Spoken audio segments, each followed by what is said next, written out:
জি, আসসালামু আলাইকুম।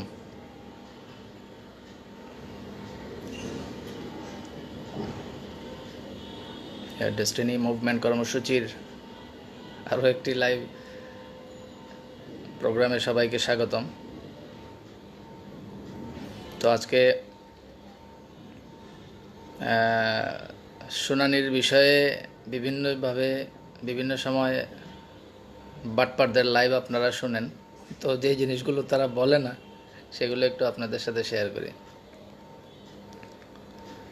ধরেন ওই যে এখন বলতেছে কি যে আর মাত্র 15 জন এর শুনানি শেষ হলেই তারপর সেই কাঙ্ক্ষিত রেজাল্ট, মানে ওই যে রফিকুল আমিনের জামিনের কথা বলে আর কি। ওই ট্রি প্ল্যান্টেশনে নাকি আর 15 জনের শুনানি হলেই নাকি সব শেষ। আচ্ছা, 15 জনের শুনানি শেষ হওয়ার পরে তারপরে কি আইও তাদের শুনানি হবে না? মামলার যে আইও, এবং এরপরে মামলার রায় লিখতে যেয়ে আবার আরও সময় লাগবে না? তারপরে মামলার রায়, তো মামলার রায় মানেই কি জামিন নাকি? মানে এমনভাবে তারা যে কথাগুলো বলে, মানে মনে হয় যে আর মাত্র 15 জনের শুনানি, এরপরেই মাশাল্লাহ সব শেষ, এরপরেই নাকি সব সমস্যার সমাধান। মামলার রায় এর আগে ইনভেস্টিগেশন অফিসার বা আইও যারা আছে তাদের শুনানি, অনেকগুলো বিষয় আছে। মানে এরা সব তো বলে না, মানে অর্ধেক বলে আর বাকি অর্ধেক তো বলে না। কীরকম বলে না? ওই যে আমি তো শুরুতেই বললাম, যারা ওই বলে যে আর মাত্র 15 জনের শুনানি, আর মাত্র 15, এর আগে গত সপ্তাহের ডায়লগ ছিল আর মাত্র 21 জনের শুনানি, আর এখনের ডায়লগ হইতেছে কি আর মাত্র 15 জনের শুনানি। তো এই 15 জনের শুনানির পরেই তো সব শেষ না রে ভাই।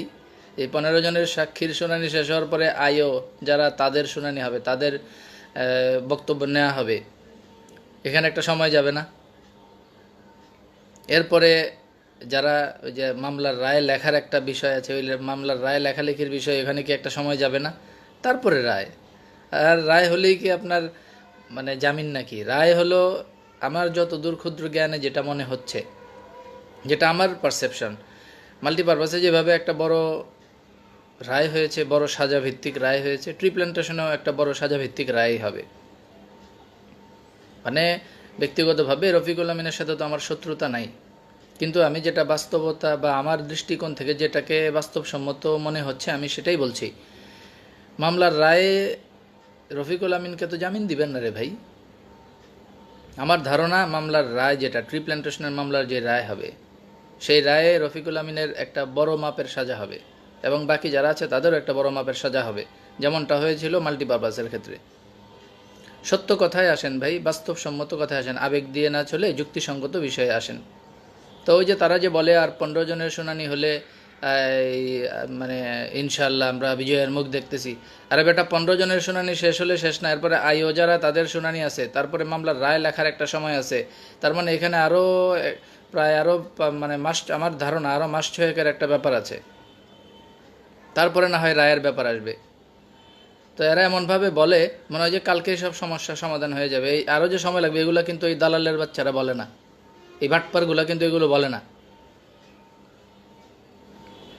বাটপারের দল সব। যাই হোক, এদের ব্যাপারগুলো তো আপনারা সব জানতেছেনই, সবগুলো তো দেখতেছেনই, তো ওইগুলো মনিটরিংয়ে রাখেন। এটা হলো আমার রফিকুল আমিনের ট্রি প্ল্যান্টেশনের রায় কেন্দ্রিক আমার অবজারভেশন বললাম আর কি আপনাদেরকে। এরা তো এগুলো বলে না, এরাও জানে কিন্তু এগুলো বলে না। ওই যে বললে যে এদের ধান্দাবাজি বন্ধ হয়ে যাবে, মানুষ যে ওই আসল খবর জানলে যে আসলে ওই এদেরকে ধরে রাখা যাবে না, এই কারণে এগুলো বলে না আর কি, এগুলো লুকায় রাখে। এনিওয়ে, আমরা আমাদের গত লাইভে আমরা ঢাকা বিভাগীয় সম্পদ রক্ষার ব্যাপারগুলো নিয়ে বলেছিলাম, এবং ঢাকা বিভাগীয় সম্পদ রক্ষার একটা কমিটিও হয়েছে, সাব কমিটি, বর্তমান বোর্ডের তত্ত্বাবধান, এটা আপনারা জানেন। তো এর বাইরে আমি যতদূর জানতে পেরেছি অন্যান্য আর বিভাগের সাব কমিটি এখনও হয় নাই। তাহলে ওই বিভাগের সম্পদগুলো রক্ষার জন্য কাজ করবে কে? এই বিভাগের সম্পদগুলো রক্ষার জন্য তো সাব কমিটি হওয়া দরকার আমি মনে করি। তো সেই বিভাগের সম্পদগুলো নিয়ে আজকে আমরা একটু আলোচনা করব। চট্টগ্রাম বিভাগে আমাদের যে সম্পদগুলো আছে, এর আগে আমি বলেছিলাম, আবার একটু আপনাদেরকে রিপিট করছি। চট্টগ্রামে আমাদের 100 শতক জমির উপরে কনফিগার হাউজিং অ্যান্ড কনস্ট্রাকশন লিমিটেডের 5 তারকা যে বিচ হোটেল, সেটা তো আছেই, ক্রাউন প্যাসিফিক বিচ হোটেল। এরপর চট্টগ্রামের বাঁশখালীতে গাড়ি ইন্ডাস্ট্রি স্থাপনের জন্য 1833 শতক জমি, সেটা তো বলেছিলামই। বহুতল বিশিষ্ট ডিআইবিসি ইন্টারন্যাশনাল বিজনেস সেন্টারের জন্য চট্টগ্রামের হালি শহরে 104 শতক জায়গা। চট্টগ্রাম শহরের প্রাণকেন্দ্রে অবস্থিত ইস্টার্ন প্লাজা নূর কমপ্লেক্সে 962 স্কোয়ার ফিট অফিস। চট্টগ্রাম শহরের প্রাণকেন্দ্রে অবস্থিত সিঙ্গাপুর মার্কেটে 5607 স্কোয়ার ফিট অফিস এবং চট্টগ্রামের জালালাবাদে 2800 স্কোয়ার ফিট অফিস। এগুলো হলো চট্টগ্রামের। খুলনা বিভাগে আছে খুলনা শহরের টাউন হল যে জায়গাটা, সেখানে ডিআইবিসি সেন্টার করার জন্য 54 শতক জমি কেনা হয়েছে এবং অলরেডি ফাউন্ডেশন দিয়ে স্ট্রাকচার তোলার কাজ শুরু হয়েছিল, তারপরে তো কাজ বন্ধ হয়ে গেল। এটা অলরেডি অনেক জায়গায় ছবি আপনারা দেখেছেন। তারপরে খুলনা সদরেই সবচেয়ে বড় হাসপাতাল করার জন্য, মেডিকেল কলেজ অ্যান্ড হসপিটাল করার জন্য 709 শতক জমি কেনা হয়েছে খুলনা সদরে। মেহেরপুরে আছে 436 শতক জমি, ওইটা ওই যে হাইটেক ফুড প্রোডাক্টস যেটা কেনা হয়েছিল স্থাপনা সহ। খুলনার বাগেরহাটে সিডর সেন্টার স্থাপনের জন্য 54 শতক জায়গা ক্রয় করা হয়েছে। এখানে হয়তো বা সিডর সেন্টার করার কথা ছিল, বাগেরহাটের শরণখোলার মতো করে আর কি। আর মেহেরপুরের গাংনীতে 43.5 শতক জমি আছে। এটা হলো খুলনা বিভাগের।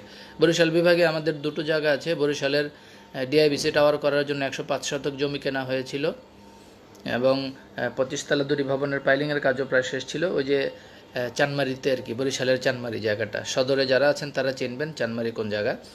আর বরিশালেও ওই বন্যা দুর্গত বা ঝড় দুর্গতদের জন্য সিডর সেন্টার স্থাপনের জন্য 132 শতক জায়গা কেনা হয়েছিল। এই হলো বরিশাল বিভাগের জায়গা। সিলেটে আমাদের একটি জায়গায় আছে, আমি যতদূর জানি, যে সিলেটের জেলা সদরে ডেস্টিনি ইন্টারন্যাশনাল বিজনেস সেন্টার বা ডিআইবিসি করার জন্য, ডিআইবিসি টাওয়ার করার জন্য 21 শতক জমি কিনেছিল ডেস্টিনি গ্রুপ।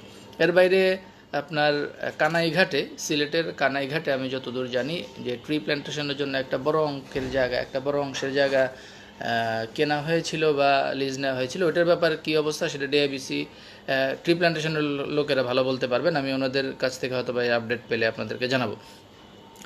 রংপুরে আমাদের রংপুর জেলা সদরে ডিআইবিসি সেন্টার করার জন্য 96 শতক জমি কেনা হয়েছিল।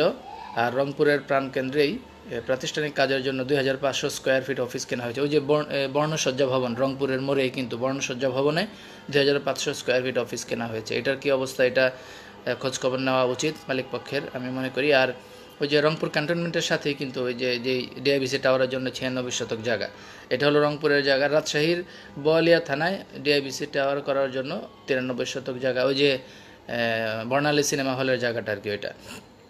আর কুমিল্লার বুড়িচংয়ে 150 শতক জায়গা, যেটা ওই যে বন্দিশাহী কোল্ড স্টোরেজের নামে কেনা হয়েছিল এবং কয়েকদিন আগে ওই কুমিল্লা নির্বাহী প্রকৌশলীর সড়ক ও জনপথের নির্বাহী প্রকৌশলী বরাবর চিঠি দিয়ে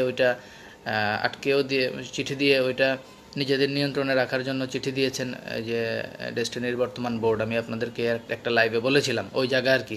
আর ফেনীর প্রাণকেন্দ্র দেবপুরে, ফেনী জেলার দেবপুরে ডিআইবিসি টাওয়ার করার জন্য 54 শতক জায়গা।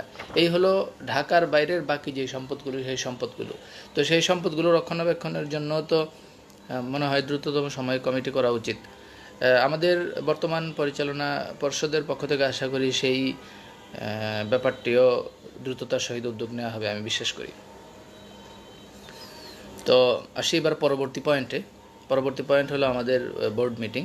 আমাদের পরবর্তী বোর্ড মিটিং এই মাসেই ইনশাল্লাহ অনুষ্ঠিত হতে যাচ্ছে, আমি যতদূর জানতে পেরেছি।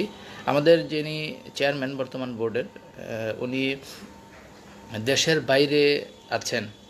2-1 দিনের ভিতরে, আজকে বা কালকে ওনার দেশের বাইরে থেকে দেশে আসার কথা। তো দেশের বাইরে যেহেতু উনি আছেন, এই জন্য বোর্ড মিটিংয়ের কার্যক্রমটাকে শুরু করার জন্য হয়তোবা ওনার উপস্থিতির প্রয়োজন আছে। এই জন্য হয়তোবা ওনার উপস্থিতির জন্য সবাই অপেক্ষা করছেন। আজকালকের ভিতরে উনি দেশে চলে আসছেন, আসলে পরে দেন সবার সাথে আলাপ আলোচনার ভিত্তিতে এই মাসে ইনশাল্লাহ একটা বোর্ড মিটিং অনুষ্ঠিত হওয়ার কথা। এটি ছিল মূলত বোর্ড মিটিং রিলেটেড আপডেট। তো বোর্ড মিটিংয়ের ক্ষেত্রে আমরা যেটা জানতে পেরেছি যে আমাদের যে ব্যাংক অ্যাকাউন্টের ক্ষেত্রে অথরাইজেশন বা ব্যাংক অ্যাকাউন্টের যে অথরিটি, সেটার বিষয়ে চূড়ান্ত হয়ে গেছে। সেটাও হয়তোবা একটা এক্সিকিউটিভ ডিসিশনে চলে আসবে এই বোর্ড মিটিংয়ে।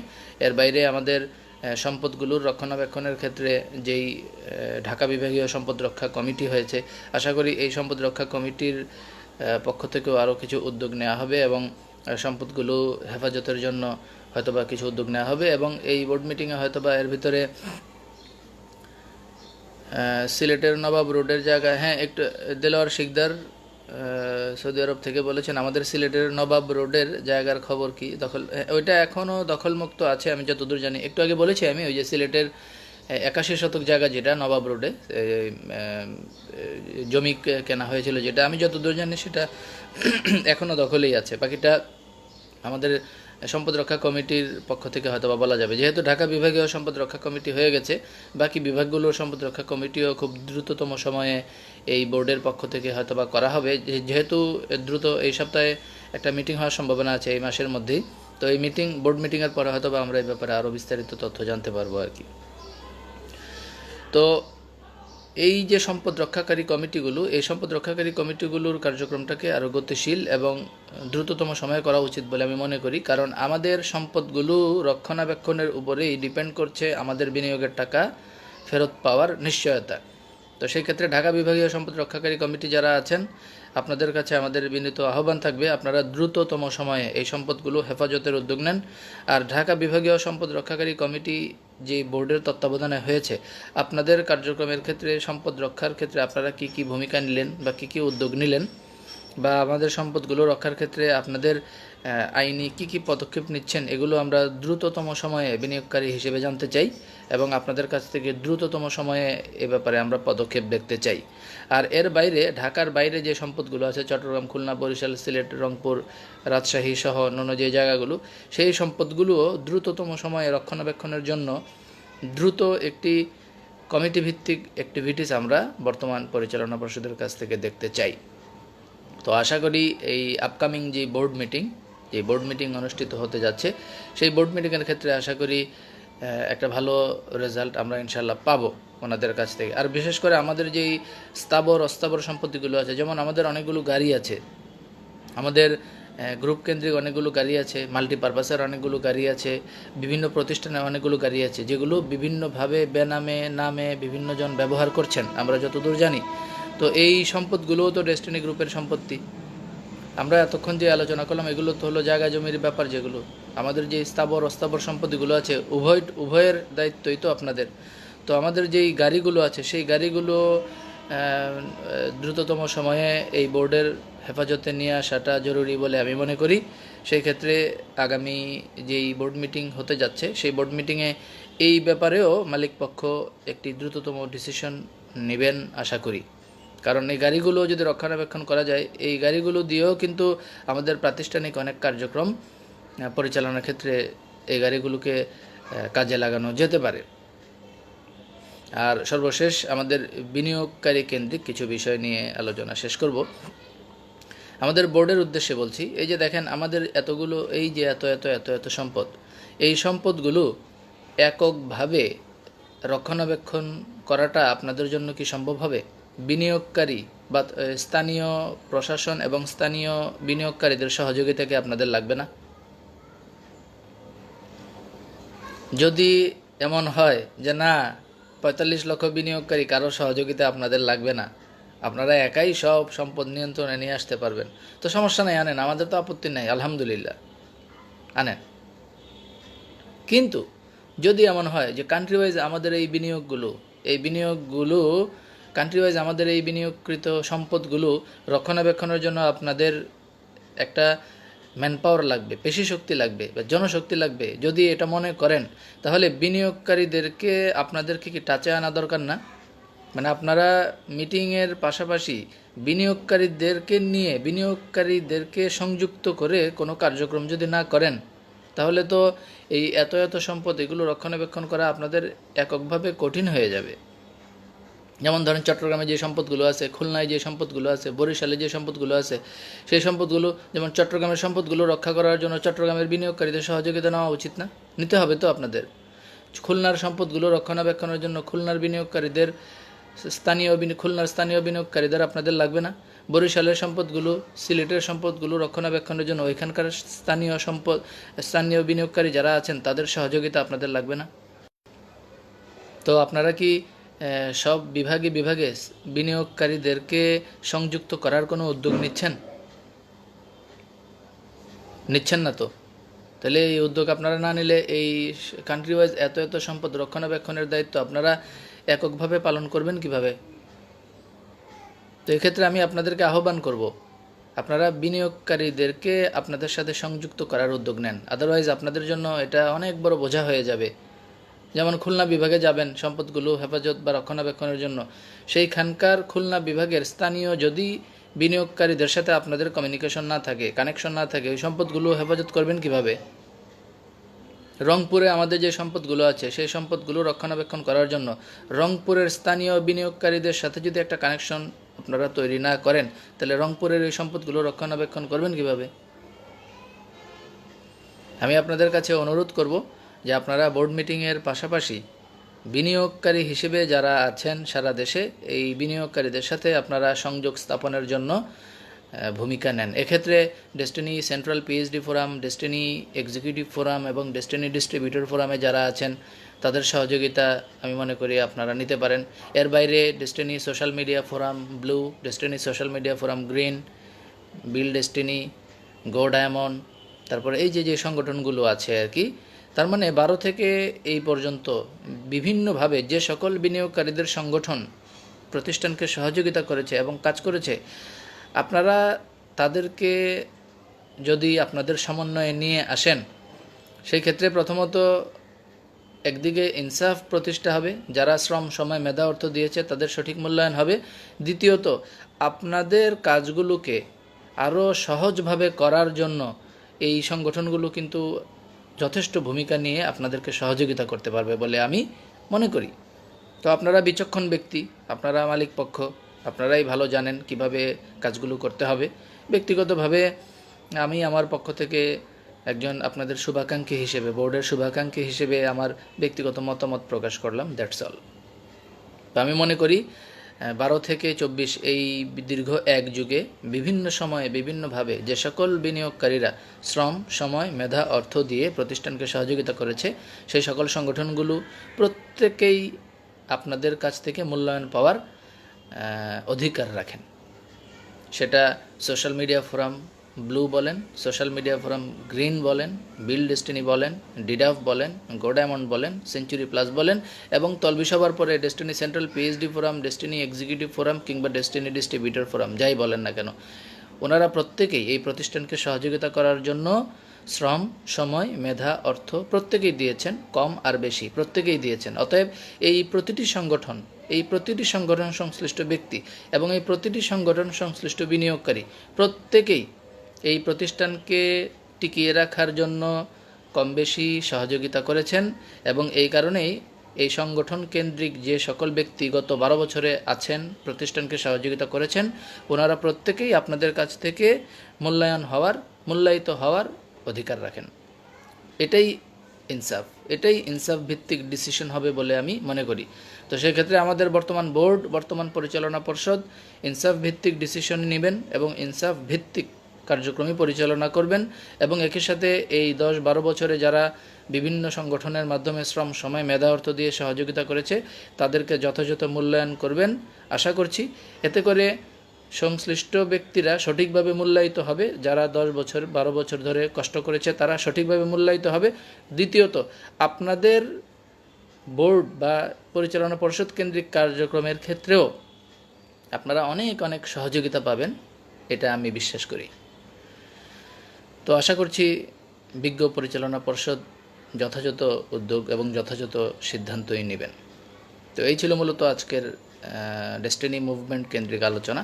আমি জাস্ট আবার একটু রিভিউ করছি। শুনানির ব্যাপার তো আপনাদেরকে বলেছি যে বাটপাড়ের দল বলে যে আর মাত্র 15 জনের শুনানি হলেই একদম দুনিয়া উল্টায় ফেলবে। আরে বেটা, 15টা শুনানি শেষ হওয়ার পরে তারপরে আইও আছে যারা, তাদের শুনানি হবে, তারপরে রায় লেখার একটা বিষয় আছে, সময়ের ব্যাপার আছে, তারপরে রায় হবে। রায় হলেই যে রফিকুল আমিনের জামিন হয়ে যাবে তাও তো না। আমি তো বলেছি আমার ব্যক্তিগত অভিমত, রায় হলে রফিকুল আমিনের বড় সড়ো আকারের একটা সাজা হবে, ঠিক মাল্টিপারপাসের মতো। এটা আমার ব্যক্তিগত অভিমত, এটা আমার ব্যক্তিগত অবজারভেশন। বাকিটা রায় হলে আপনারা দেখে নিন। ওয়েল, সম্পদ কমিটির কথা আমরা বললাম যে ঢাকা বিভাগীয় সম্পদ রক্ষা কমিটি হয়ে গেছে। এখন এর বাইরে বাকি যে বিভাগের সম্পদগুলো আছে সেই সম্পদগুলো রক্ষার জন্য দ্রুততম সময়ে বাকি বিভাগীয় সম্পদ রক্ষা কমিটিগুলো হয়ে যাওয়া জরুরি বলে আমি মনে করি। আশা করি বর্তমান পরিচালনা পর্ষদ এই ব্যাপারে উদ্যোগ নেবেন। আর সর্বশেষ যে বিষয়টা নিয়ে আলোচনা করেছি, আমাদের বোর্ড মিটিং এবং বিভিন্ন ব্যানার কেন্দ্রিক আলোচনা। বোর্ড মিটিং তো এই মাসে ইনশাল্লাহ একটা হতে যাচ্ছে।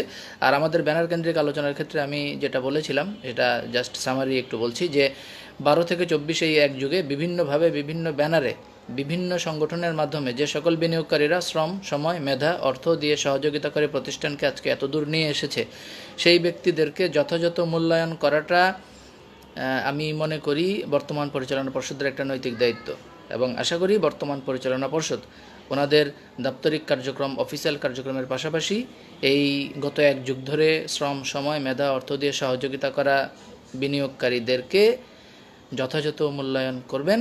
এবং এতে করে যথাযথ মূল্যায়ন যেরকম প্রতিষ্ঠিত হবে, ইনসাফ প্রতিষ্ঠিত হবে এই প্রতিষ্ঠানে, পাশাপাশি এই ব্যক্তিদেরকে মূল্যায়িত করার মাধ্যমে এই গত 12 বছর ধরে লেগে থাকা ব্যক্তিদেরকে মূল্যায়ন করার মাধ্যমে তাদের কাছ থেকেও যথাযথ সার্ভিস পেয়ে এই প্রতিষ্ঠানের পরিচালনা পর্ষদ বর্তমানে যারা আছেন তারা আরও অনেক বেশি উপকৃত হবেন, আমি এটা বিশ্বাস করি। তো আশা করি যথাযথ ভূমিকা নিয়েই সবাই যার যার মতো করে প্রতিষ্ঠানকে এগিয়ে নেবেন, কাঁধে কাঁধ মিলিয়ে সকলে ঐক্যবদ্ধভাবে প্রতিষ্ঠানকে সহযোগিতা করবেন, এই প্রত্যাশা আমরা করছি। মোহাম্মদ হারুন ব্যাপারে লিখেছেন, আমাদের বিনিয়োগের টাকা ফেরত পাওয়ার আশা আছে কিনা? আশা আছে, সেটি ডিপেন্ড করছে আমাদের বর্তমানের যে সম্পদগুলো আছে সেই সম্পদগুলো কিভাবে রক্ষণাবেক্ষণ করা হবে সেটার উপরে। আমি আগেও বলেছি যে আমাদের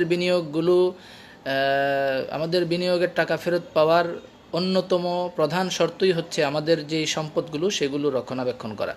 তো এগুলো যথাযথ রক্ষণাবেক্ষণ করা গেলেই কেবল আমাদের বিনিয়োগের টাকা আমরা ফেরত পেতে পারি এবং বিনিয়োগের টাকা ফেরত পাওয়ার সম্ভাবনা তৈরি হয়। তো আশা করি জনাব হারুন ব্যাপারে আপনি আপনার উত্তর পেয়ে গেছেন। এনিওয়ে, সবাই ভালো থাকবেন, সবাই সুস্থ থাকবেন। নেক্সট লাইভে আমরা হয়তো আরও বেশ কিছু আপডেট নিয়ে আসবো এবং আমাদের বিনিয়োগকারী কেন্দ্রিকও কিছু কার্যক্রম চলছে। আমরা আমাদের বিনিয়োগকারীদের বক্তব্য বিভিন্নভাবে বিভিন্ন সময়ের লাইভে আমরা নিয়ে আসবো ইনশাল্লাহ। তো আজকে এই পর্যন্তই। সবাই ভালো থাকবেন, সবাই সুস্থ থাকবেন। মোহাম্মদ হারুন ব্যাপারে লিখেছেন, আমাদের টাকাগুলো ফেরত দিয়ে দিলেই তো হয়। ঠিক আছে, টাকাগুলো ফেরত দিয়ে দিলেই তো হয়, টাকা ফেরত তো অবশ্যই হবে, পাশাপাশি আমাদের কর্মসংস্থানও ফেরত আসাটা আমি একান্ত জরুরি মনে করি আর কি। এনিওয়ে, সবাই ভালো থাকবেন, দেখা হবে নেক্সট লাইভে ইনশাআল্লাহ। আসসালামু আলাইকুম।